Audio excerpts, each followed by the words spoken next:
Welcome back to Cayman Conversations.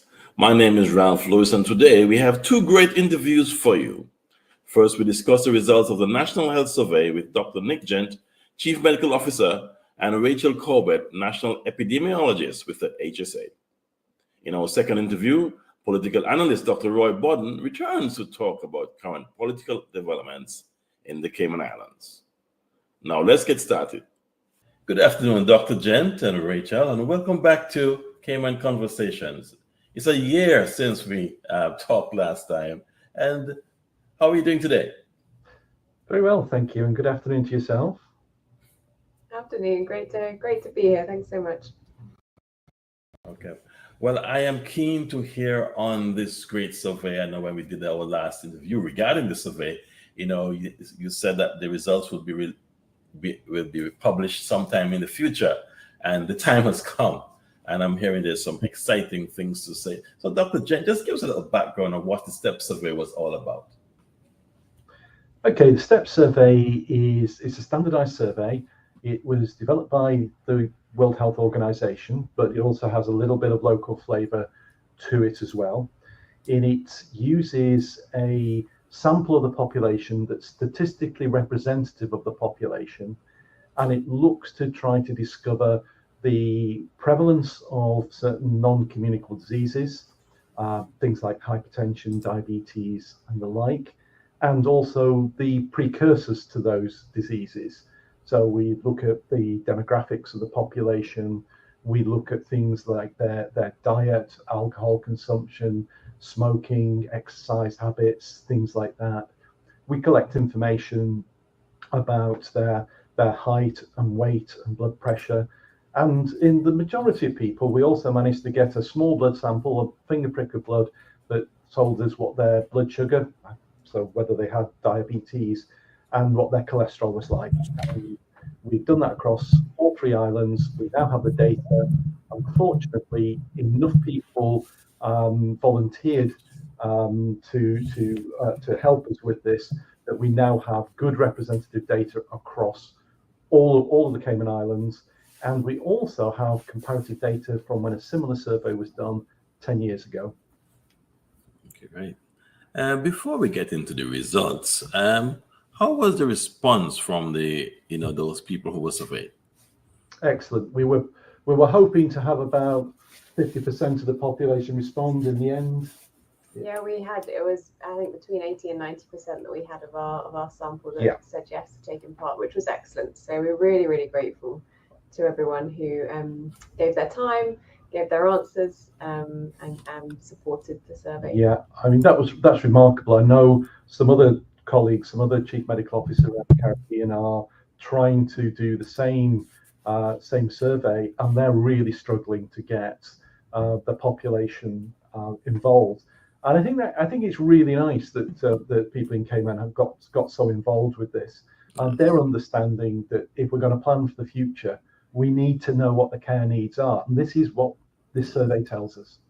Because I remember the last interview and that we spoke, it was like a second time around, and we were having challenges getting the numbers, and we had a campaign to try and get people involved. I remember my colleague in my office actually was one of those, and we were talking about what the challenges are for people in the Cayman Islands to participate in these surveys, and I think there was some real good communication. I think you did a real fine job at explaining. It's very confidential and it's actually benefiting people in the future. So I think that worked, and I think others should probably follow that example. It did, and we're very grateful to all our colleagues in the media who helped us to disseminate that message. Yes, and this is how we're going to make it happen in this, in this time and age, because we all benefit. And now, tell us about the results. Sure. So there's a lot of data that's come out of the survey, which is brilliant. So we'll highlight a few different kind of themes that have come up, but there is a lot more that we can dig into. If there's areas that you're particularly interested in, then let us know. So one area is that we definitely do have a degree of undiagnosed disease in the population. So considering something like those that have raised blood pressure, looking at hypertension, we found that 30% of the population either have raised blood pressure or they're on medication to treat it. And among that group, 35% are undiagnosed. They weren't aware that they had raised blood pressure. So that kind of gives an example of where we were coming across instances that individuals haven't had that diagnosis, haven't had that screening test necessarily done recently, and something that we can look to address in the future. Alongside that, we also found instances where individuals were aware or that they had the condition, or maybe they were also undiagnosed, but that they weren't actually receiving the right treatment or care that they needed. So among that 30% with raised blood pressure, only 50% are currently on treatment, and only 27% are actually on treatment that is working effectively to control their blood pressure. So we've got a few different challenges there. One being making sure people are diagnosed. Secondly, making sure they're getting onto treatment. Thirdly, making sure that they're being monitored on that treatment, and that treatment is the right thing that they need at their stage of raised blood pressure to treat that effectively. So that was one example. We found similar data with diabetes, that individuals weren't receiving the what we would hope them to be having in terms of the monitoring of their health with it. So we look at things like having an eye examination, having a foot examination, because these are things that can deteriorate as a result of having diabetes. And we found that among those who knew they had diabetes, 70% had ever had an eye examination. So there's a 30% there that never had one, and the proportion was lower of those that had it recently, so in the last year or two. And then looking at the foot examination, we found that among those that were diagnosed with diabetes, only 50% had ever had a foot examination in relation to their diabetes. So that's even lower, and we've got a big group there that are at risk of getting having further issues, and we can ultimately, if that doesn't get checked when it needs to, that sadly can result in amputations down the line. So we really want to make sure that people are being carried through the care pathways appropriately, and they've got the right access to care they need alongside the actual medication that they might need for the condition. This is really quite worrying, that the proportion of people who are not treated. But I mean, but also just digging into that a little bit. The people who have been diagnosed but not treated, that's really worrying. And another thing that came out of the healthcare survey was the quite high rates of poverty amongst the people that were answering the survey, and that's quite likely that that poverty is preventing people getting care. And so it's already giving us ideas about what we need to do to make sure that we can reverse that problem, because things like high blood pressure and diabetes can be relatively cheap to treat. I mean, for example, to treat somebody with hypertension on a standardized treatment schedule can be as little as 30 cents, even with, say, multiple treatments needed, including treatment for high cholesterol levels. It can be around 60 cents a day. So we're talking about something between, in the low hundreds of dollars a year to manage. Yet, if that disease is allowed to progress, then the costs of care mount up, but more particularly the years of life lost and the numbers of years lived with poor quality of life really expand. So getting hold of those two issues in the coming years are going to be some of our biggest challenges. Yes, actually, that item actually jumped out, and if you see our headline for the story that we wrote, we spoke about the poverty levels and access, and I was happy that information came out, because over the years I've been noticing that, of course, Cayman is known as an affluent society, and people, we have some of the highest pay scales in the world, but there are a level of poverty that are not being talked about. And so therefore I was happy to see that here it's showing up in our healthcare survey, because these people, like I said, don't have access to to the medication or the treatment or the doctor's visit that they should, because they don't have the funds. So that really, was something that I think that should be emphasized, and and we should be talking about it a lot more often. Doc, were you surprised at that number? Surprised about the blood pressure results or the poverty? The poverty levels and the top levels? Possibly neither. In some ways, the amount of undiagnosed disease is comparable with other countries. The amount of diagnosed but untreated disease is unusual. And the degree of poverty has not really surprised myself. I spend quite a lot of time on the road. I go around different communities. I'm the prison medical officer. I visit the prisons and so on. I'm seeing an awful lot of aspects of Caymanian society. I mean, one of the privileges of being a doctor is you see everybody and everything, irrespective of who they are and what the background is. And I've certainly seen degrees of homelessness and poor housing and so on that, I started when I started my work 40 years ago. Homelessness and things like learning disabilities and mental health were very much a major area in my practice. So I know what to look for and where to look. And I've certainly been, I found what I was expecting to look, which is a very polarized society between people who have got astonishing wealth and people who have, real grinding poverty.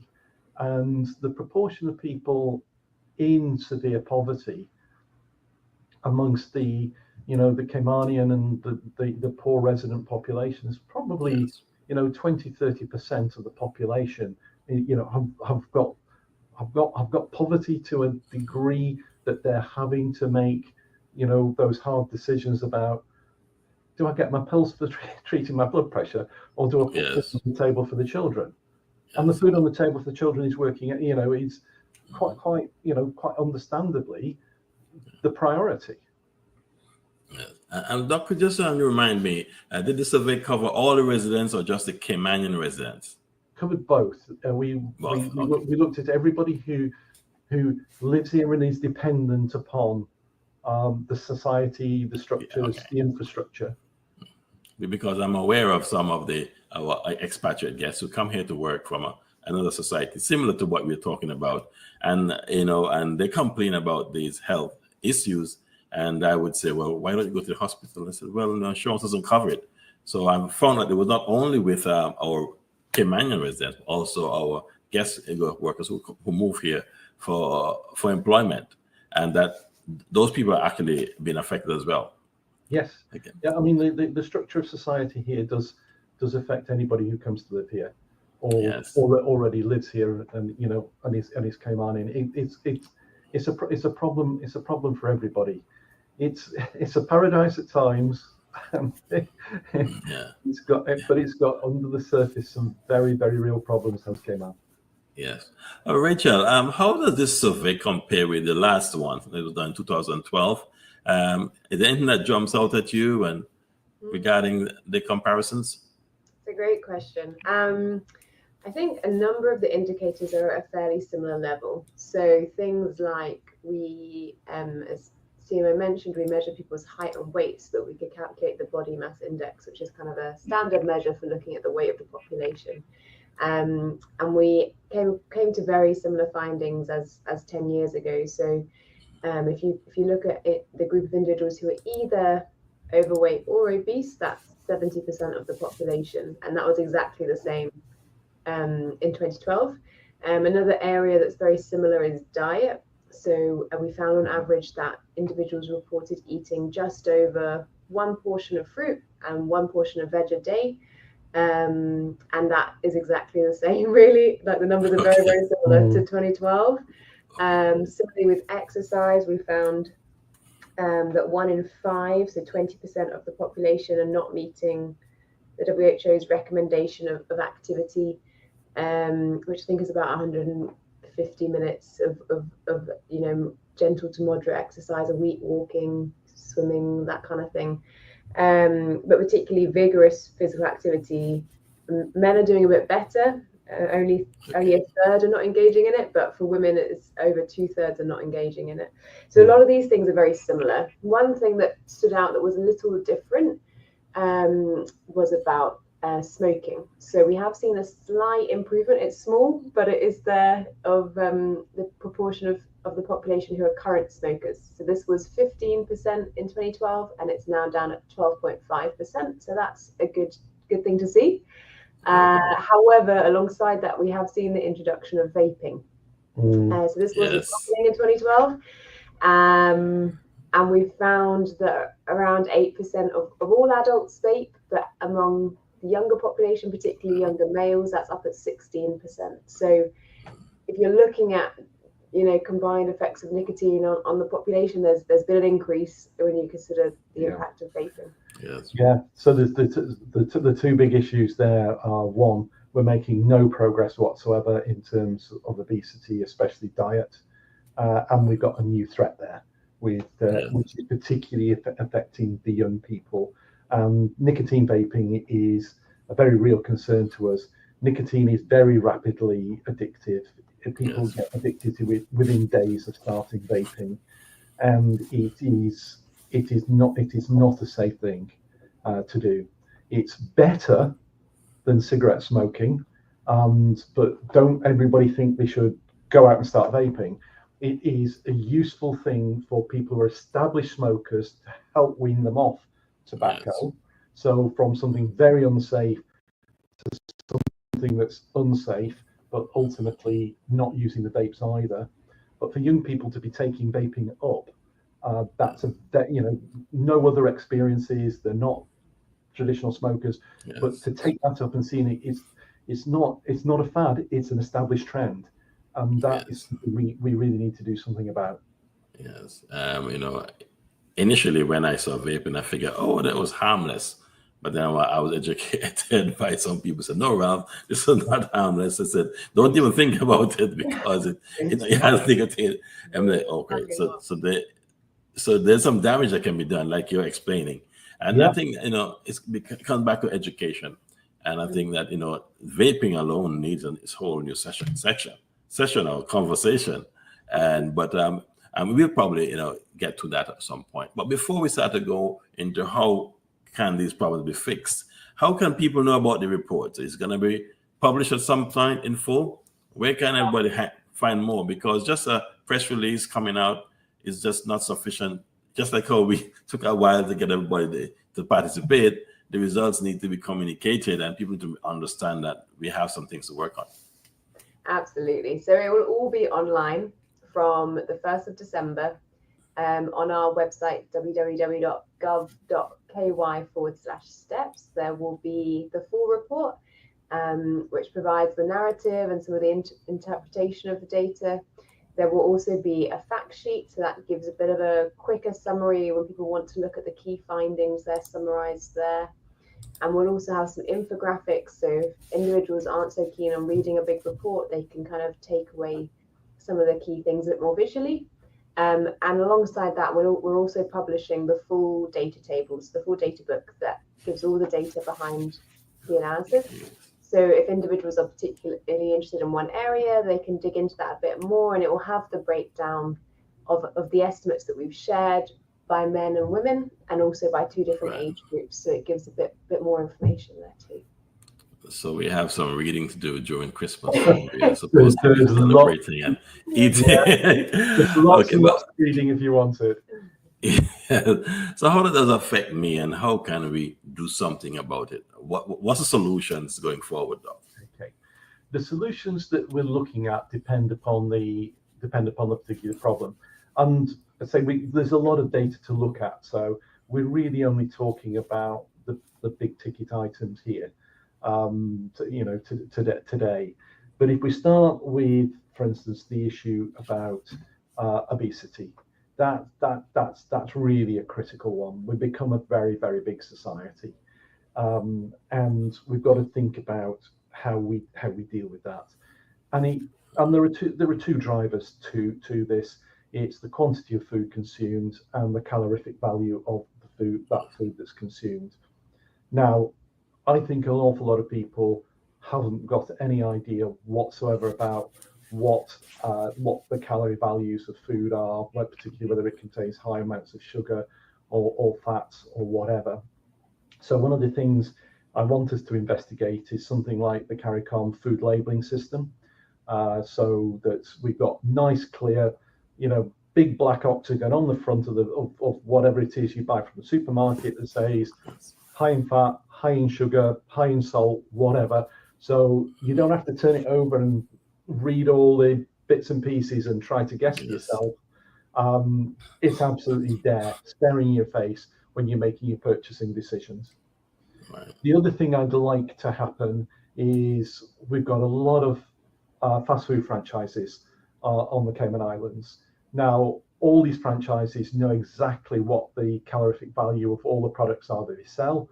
I would love them voluntarily to be publishing that data on the menus. There it is. You can buy item X. It has this many calories in. You add this sauce to it, it'll have this many additional calories and so on. They all have that information. They could publish it. I'd love them to do so, and it's in their interests. I mean, they're a public health partner. There's value in it to them to do that, and so be seen to be responsible people.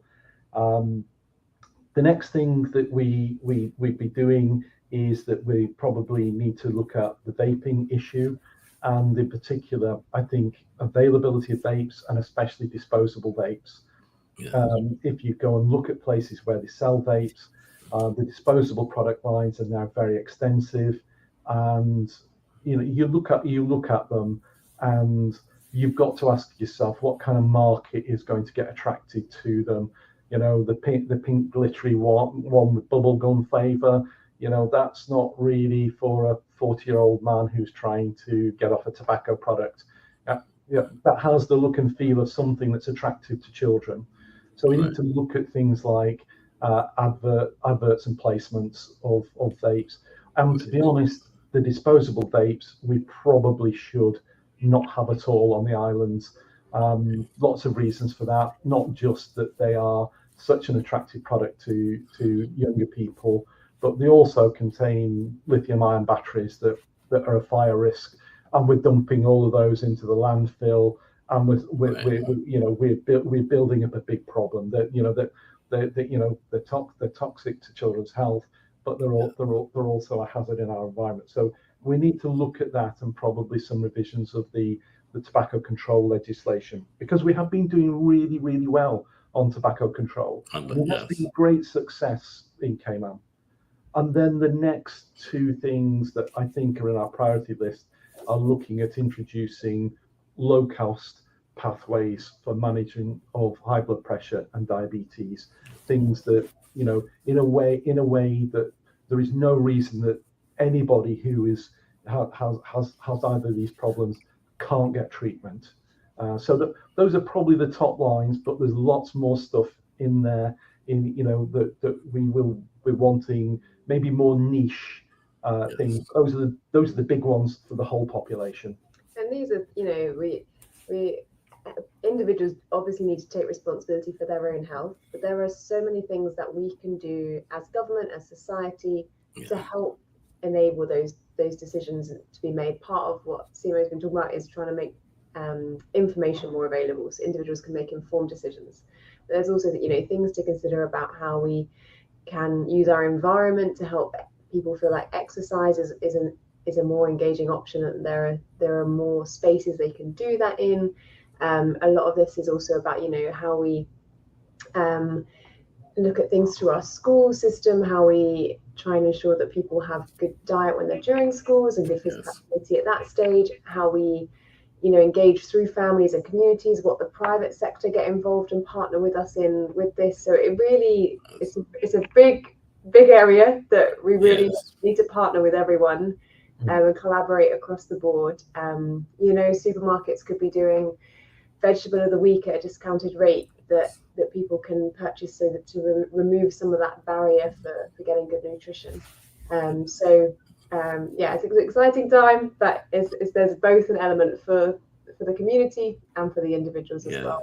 Forward. And I know what I can do as a media house is to provide information, and I'm offering complimentary space in the newspaper and on my social media to educate not only the elderly readers or the mature readers, but also the kids, because we're trying to target the entire market, not only the older folks, but the young ones too. But Right. this information is good for the parents and the grandparents, because the more they know, they could pass this information down to their families. They could have discussions in their homes, and they can encourage, their children and the family to do the right thing, because it's for their health. At the end of the day, we are trying to make people improve their health.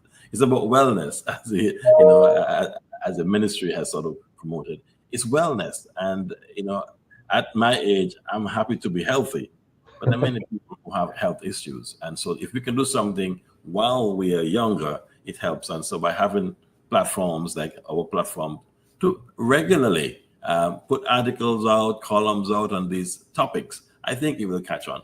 I think that's how, like you said, Rachel, that's how we can become partners in this whole battle against, or whole struggle against improving healthcare.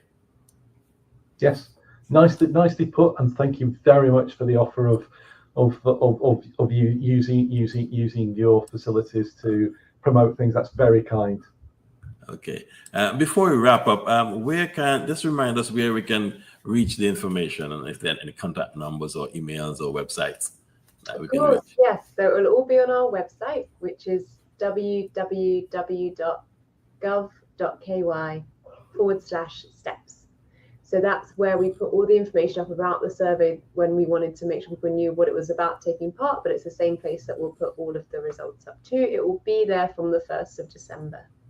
Okay. So please do encourage everyone to go and read and enjoy digesting some of that. Okay, great. Well, Dr. Gent and Rachel, I really appreciate you joining me today. And any final words, Dr. Gent? Yeah, we've got to look after ourselves. I mean, this is what it Yes. comes to. Rachel was really good about that. It's the social side. We've got to help each other. A lot of these things that we need to do are about change of habit, and that's hard to do on your own. Yes. It's not one person in a family can't, for instance, change their diet. It's what everybody around them's eating. It's Yes. when people are we going out tonight for somewhere in a social? Are we going Yes. somewhere we're going to get healthy food and we can enjoy that together and not feel that we're being stigmatized? And but it's about looking after ourselves. This is Yes. everybody's business. This report is a mirror. Look at we need to look at ourselves as a society and say, is this what we want to be? And I think the answer would be, if people are like take a good cold hard stare, it's no, we don't want to be that. So let's decide what we want to be, and let's get on moving forward together. And I have one more question. If I was told, well, I can't afford it, what should they do? Well, hopefully we'll be coming forward with some programs if we're talking about the medical care. And the other thing is just being absolutely honest with your doctor and saying, I've got this problem. Thank you for the offer of all these investigations, everything else, and so on. But we've got to find a way of managing my problem within what I can afford. And Yes. likewise, the doctors have got to turn around and say, okay, I understand your problem. This might not be the ideal way I'd like to manage, but I've got to think the long term. I need to save you from this condition, and I have Yeah. enough information. I know what to do to make this care affordable, and I will work with you to make it affordable. And hopefully, we'll have plenty of guidance out about doing that in the coming months. Okay. Well, thank you very much. You answered the question. I'm sure that our listeners and readers will be happy to hear things just like that. And I remind you to let your folks know that we're available to help spread this information, because knowledge is power, and having good health and enjoying it is what makes life interesting. Thank you very much, Dr. Jen and Rachel, for joining once again. Have a great evening. Pleasure. Thank you, Ralph. Thank Appreciate you. it.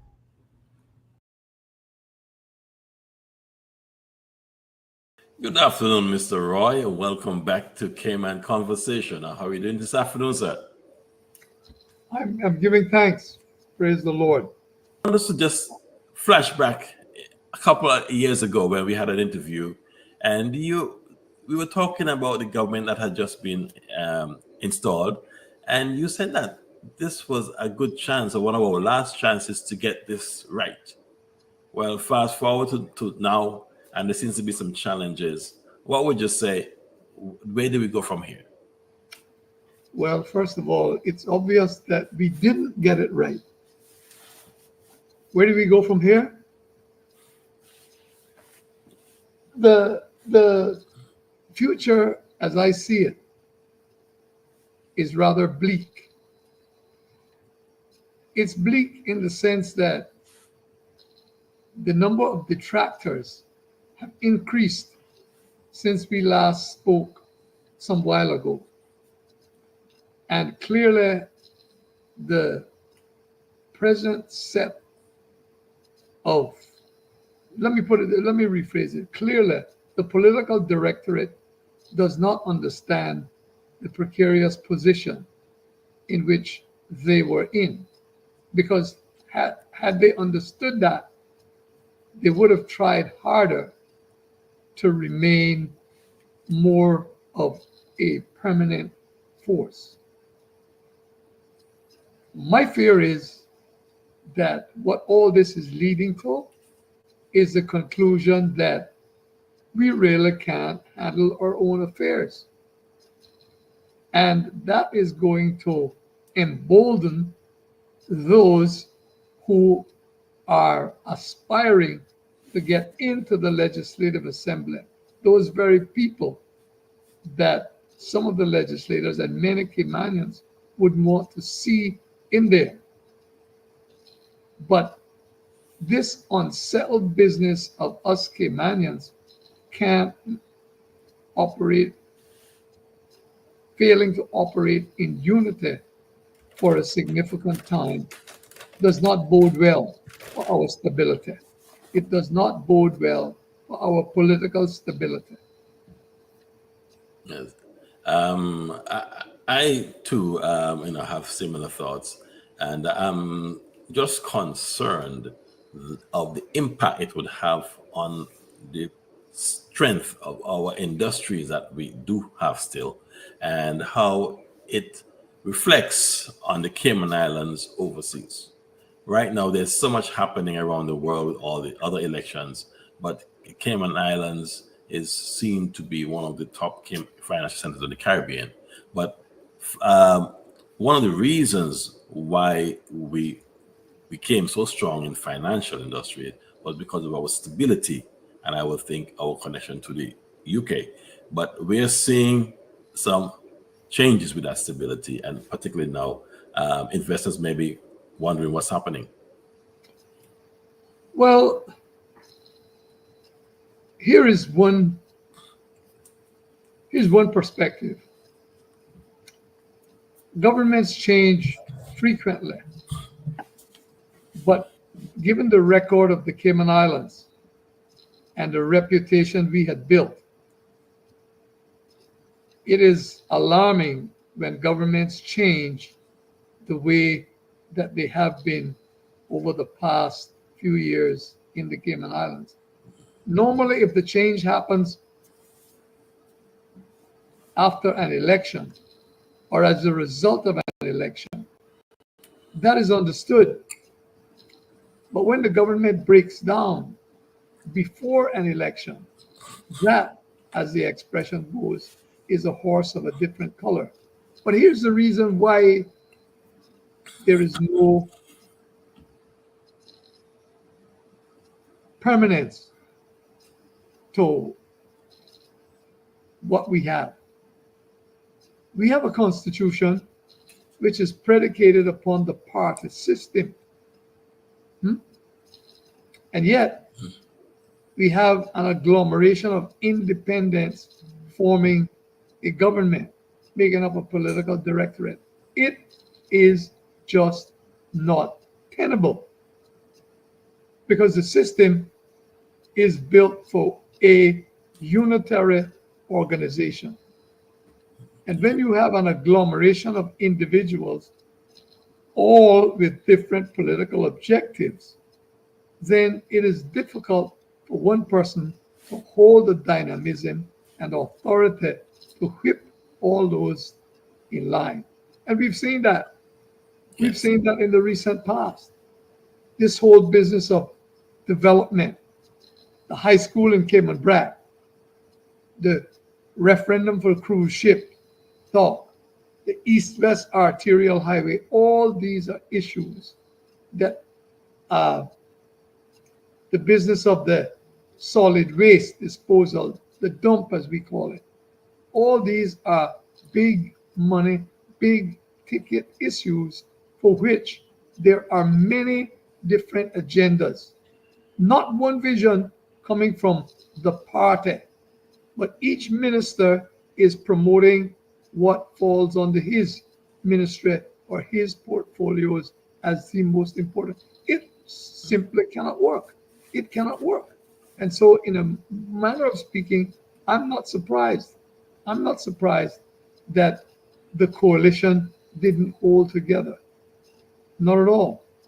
And we still haven't learned a lesson because you see, Ralph, politics is the art of compromise.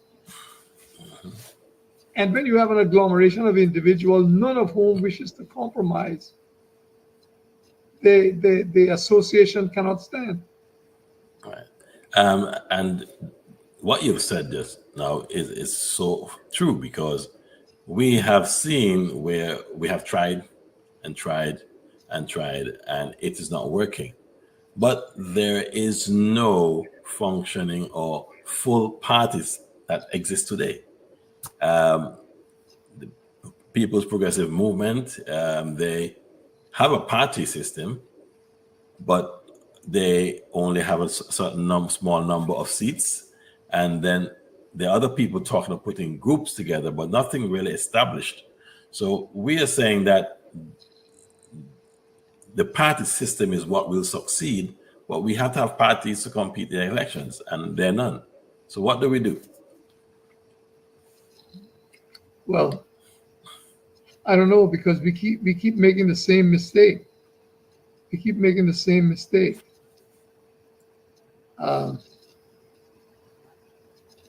Until we learn, until we change the way we operate, then we can continue to expect disjoint and failure. Hopefully, we will learn a lesson from this experience, and going into the next election, another group will come together to form a real cohesive party. We shall see. We shall see.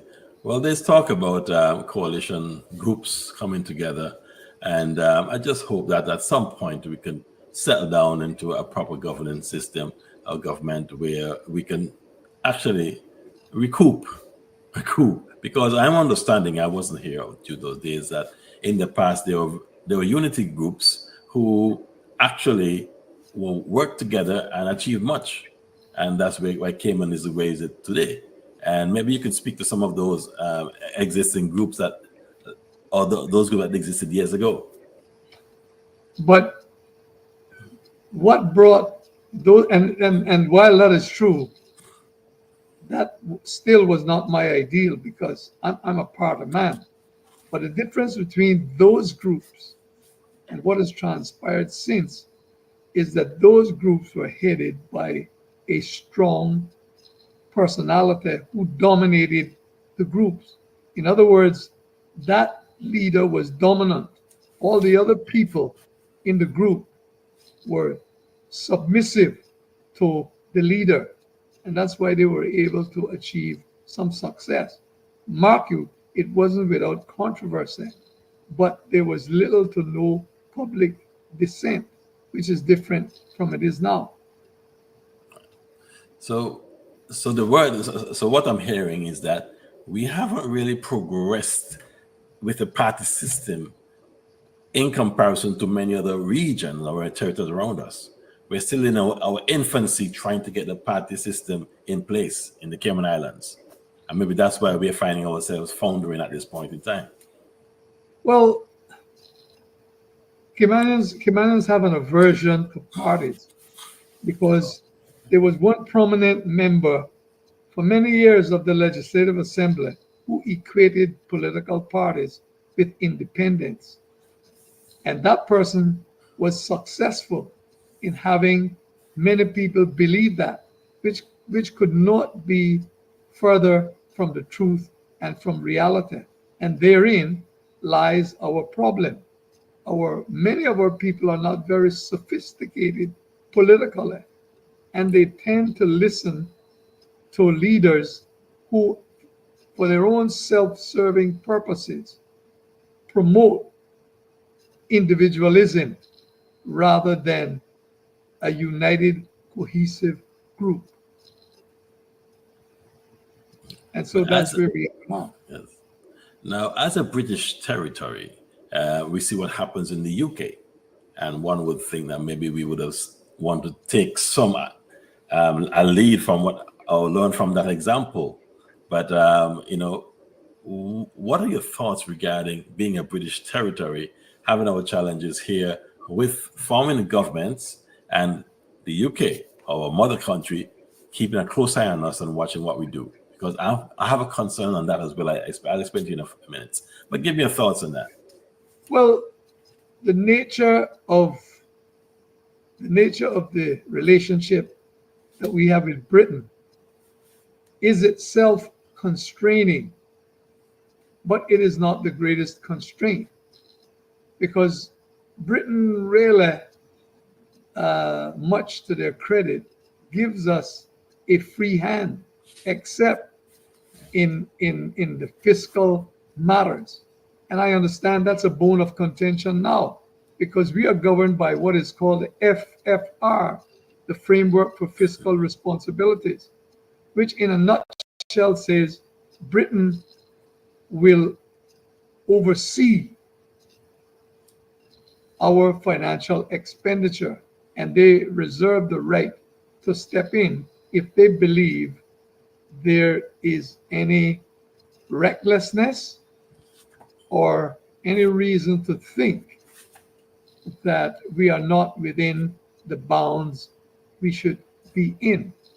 When I was a member of the Legislative Assembly, they clearly told us that they will not take responsibility for any contingent liabilities we as a colony or territory will rack up.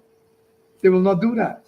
And so they have imposed what is called the FFR, Framework for Fiscal Responsibility, in which they lay out the parameters of our expenditure. And interestingly enough, I saw where at the upcoming overseas dependent territories overseas meeting, Yes. our premier was going to ask them to release those strictures so that we could spend more money. Well, Ralph, if I were a wagering man, I would tell you that's a wasted effort. Britain is not going to do that. And they're going to say, look at your record. We're not going to do that. We're not going to allow you to increase your debt to GDP ratio. We're not going to allow it. And if you want to do that, there's an avenue for that. You can come and hold discussions with us about your independence. But as long as you're under us, we're not going to increase this. We're not going to increase the debt to GDP ratio. We're not going to allow you to spend outside of these parameters that we have laid down. I agree with you on that. Well, we'll have to see what happens in the next day or two. Just like I said, we expect to get a report very soon today, and then we'll probably have some other topics to discuss. So let's see what happens, and then we could always pick up this conversation sometime later on the future of the Cayman Islands government in the near and long term. Just recently, I had a discussion with the Minister for Culture, the Honorable Wayne, and he was promoting Pirates Week. And he's going back to the old days of Pirates Week, where Pirates Week had district days. And we were talking about when the pirates came here. I know you're a historian, and I really have a lot of respect for that. Can you tell us something about what's the connection with pirates and the Cayman Islands? Well, let me state my position. First of all, I'm not a believer in Pirates Week. I call it gimmickry. And real piracy was not a part of our history. There is evidence to believe that some pirates came here, but we were not a great pirate haunt in the sense, in the same sense as, for example, the Bahamas would, or in the same sense that Port Royal was in Jamaica. But they were not called pirates then in Port Royal. They were more buccaneers, led by Sir Henry Morgan. Cayman Islands were, let me tell you, the only interest pirates had in the Cayman Islands. And they only frequented here for their convenience. Because the islands were low-lying, you had to really run ashore before you saw them. So it presented a good place, a good hideout for the pirates. They came here to get fresh water, to access fresh turtle, and to take the opportunity to repair their boats. But it wasn't a great center haunt for pirates like the Bahamas were, where they had all their wenches and all their social activities and their cavorting. Pirates Week was a made-up part of, and so that's why, as a historian, and I would say one of the most researched historians in the Cayman Islands, a historian who's done one of those who have done the most research. It's not a part of our history. What is a part of our history is this whole business about John Canoe and the practices of the African diaspora. That's a part of our history. That's a part of our history that we are neglecting for obvious reasons. So Pirates Week, as I understand it, was a made-up thing to enhance the commercial interest, the merchants, the hotels, the restaurants, in that interregnum between the end of one tourist season and the beginning of the next, when the islands were in the doldrums, from the period from, let's say, September to November, when Pirates Week started again in December. So all these are, I call it, in my work, I call it gimmickry, because that's what it is. It's gimmickry, it's a made-up thing. And so I'm not saying that it doesn't have value, because it has commercial value. It brings interest to the island. But I caution against interpreting that as a part of our history, because that it is not. Nor is it a part of our culture. It is artificial. And one of the reasons why is, for some people, it may be a little bit confusing, because culture is mixed in with it. And on the district days, we are displaying our real culture, and under the title of Pirates Week. So if you're using the district days to showcase our culture and our cuisine and all that, that's good. But the distinction has to be made that that our culture and our cuisines have had nothing to do with piracy. It's just that it is now under the umbrella of a thing we call Pirates Week. But this is a good opportunity for me to segue into this. When I was growing up, we had one cultural celebration called John Canoe. John Canoe is an African animist celebration. It was brought over by the slaves from Africa. And we celebrated it in Bordentown, which was the slave capital of the Cayman Islands. John Canoe is also celebrated in Santiago de Cuba. It's celebrated in the Bahamas, and it's celebrated in St. Elizabeth in Jamaica, because they all have connections to the African diaspora.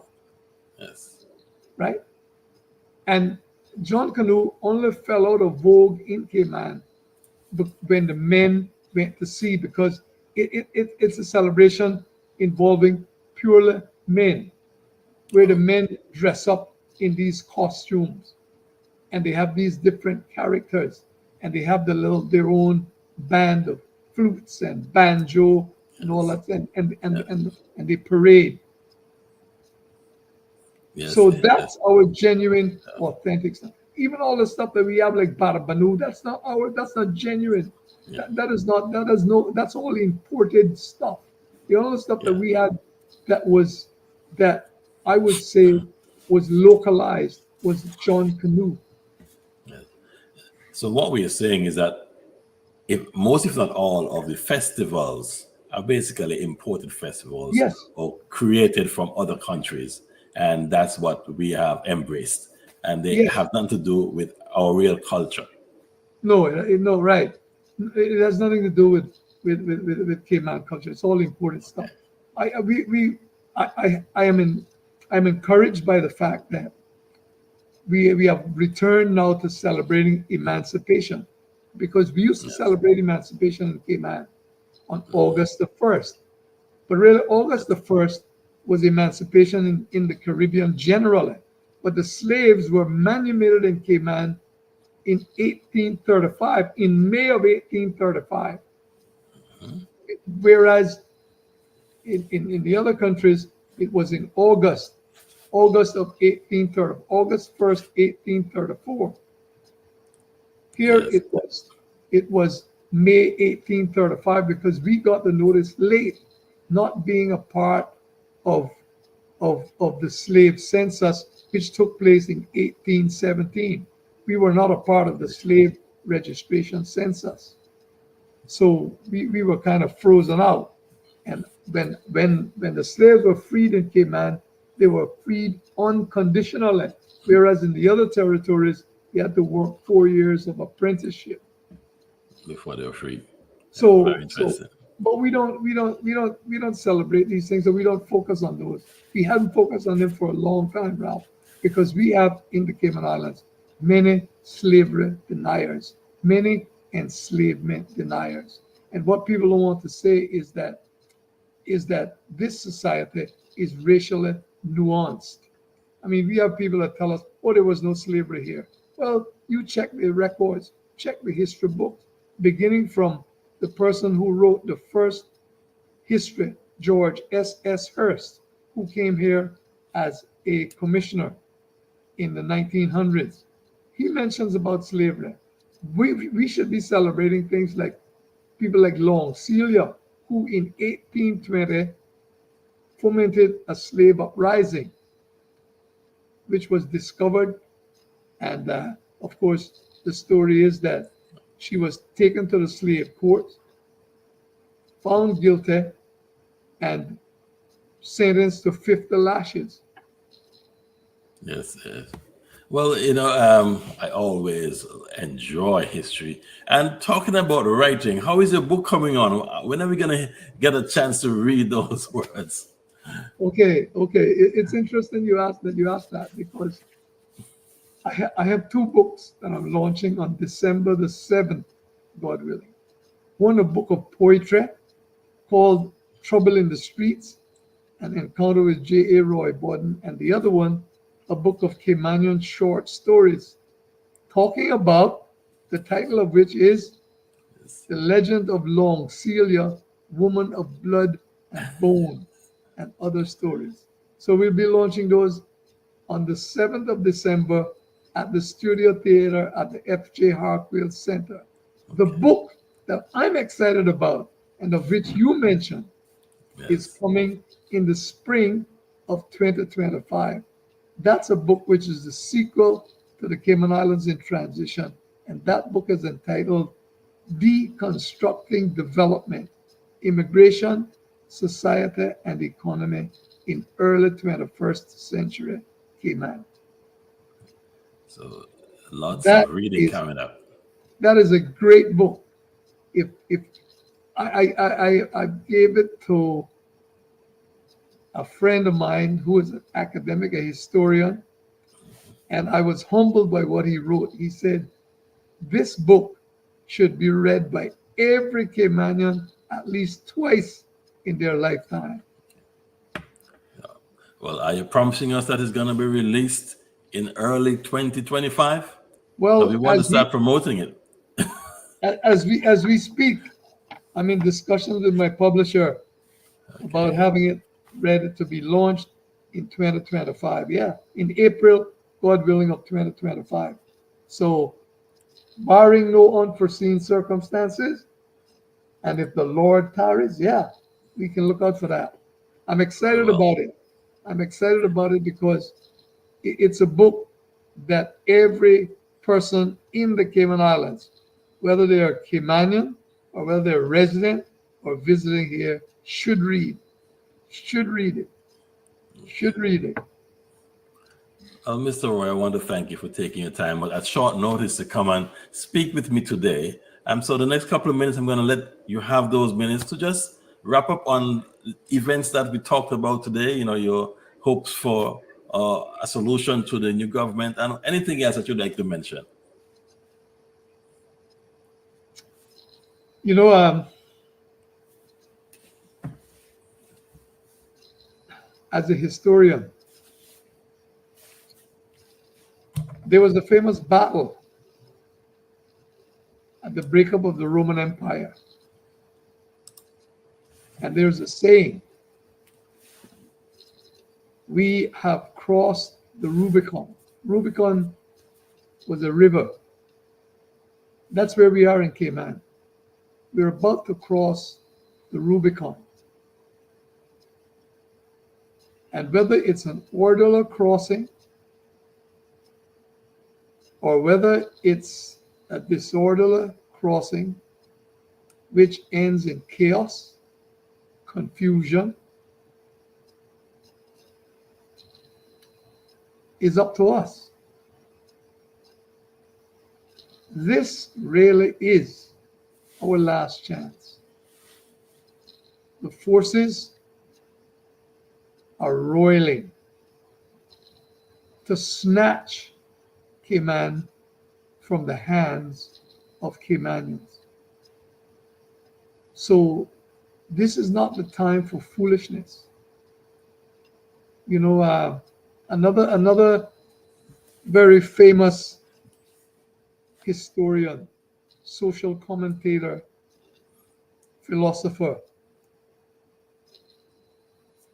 Antonio Gramsci, speaking about the time in between the First World War and the Second World War, he said that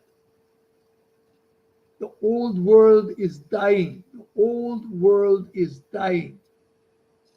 And as the new world struggles to be born, now is the time of dangerous men. This is the time of dangerous men. So we have to be careful. We have to be careful because it is a literal battle going on for the soul of Caymanian society. And it's a battle none of us can afford to lose. The problem, as I see it, Ralph, is that we have politicians who have no ideology. There's no ideology in our politicians and political parties. They don't have it. Let me admit this. People who have followed my path in politics, even detractors, you know what they come to me and say? Roy, we don't necessarily believe in you, but we like your position because you have an ideology. We know what you stand for. So even although we are not followers of yours, we appreciate when you stand up, when you speak out. We understand because we can see clearly, we can see your ideology, even although we may not vote for you, but that's the kind of stuff we are looking for. We are looking for political parties and for political players who have an ideology. So we can say, if we elect Roy Borden, this is the path he is likely to take us on. Now we elect people, we don't know where they're going. And we're guessing, they are guessing, and we are guessing. That should not, in the 21st century, that is not good enough. So you're either Democrat or Republican, conservative or laborite. But you have to be something. You have to stand for something. And that's what our political parties and agglomerations are lacking. They're lacking an ideology. They're lacking an ideology. And so that's why there will always be confusion. Governments will always and independence will always topple because there's no common ideology. And you can't have politics without some kind of ideological position which is demarcated. So that's my take on it. Well, we have a few weeks or few months or maybe half a year. We hope by that time there will be some ideologies being presented to the people of the Cayman Islands. Mr. Roy, once again, thank you for coming on. I really appreciate, your wise, your wise counsel, your wise vision, your wise, your knowledge and so on. I'll see you next time around, maybe next week. Thank you. Once, The pleasure is mine. We hope you enjoyed today's broadcast and invite you to join us next Sunday for more great interviews. Remember to like, share, follow, and subscribe to our Facebook and YouTube pages, and also pick up a copy of Caymanian Times newspaper at locations across the islands on Wednesday and Friday. Cayman Conversations is a production of the Caymanian Times newspaper. Have a great evening and enjoy your Thanksgiving and Black Friday weekend.